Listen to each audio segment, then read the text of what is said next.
ఒక అడవిలో మోను అనే చిన్న కోతి, అలాగే చిట్టి అని చిన్న కుందేలు, వాళ్ళిద్దరు చాలా మంచి స్నేహితులు. ఒకరోజు వాళ్ళకి ఒక పెద్ద మామిడి చెట్టు కనిపించింది. చెట్టుపై బంగారు రంగులలో మామిడి పండు మురిసిపోతుంది. మోను చెట్టెక్కి మామిడి పండు కోసింది. ఇద్దరు పంచుకొని తినాలని అనుకున్నారు. కానీ పండు చాలా తీయగా ఉండడంతో మోను మనసులో ఇది మొత్తం నేనే తింటే బాగుంటుంది కదా అనే ఆలోచన వచ్చింది. చిన్ని కిందకు నిలబడి, మోను మనమిద్దరం పంచుకున్నాం కదా అని మృదువుగా అడిగింది. మోను కాసేపు ఆలోచించింది.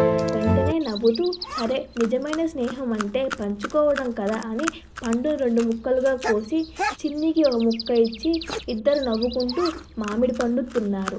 ఆ రోజు వాళ్ళు పంచుకుంటే ఆనందం రెట్టింపు అవుతుందని తెలుసుకున్నారు. షేర్ చేసుకోవడం అలవాటు చేసుకుంటే స్నేహం మరింతగా బలపడుతుంది, ఆనందం పెరుగుతుంది. Thank you for watching.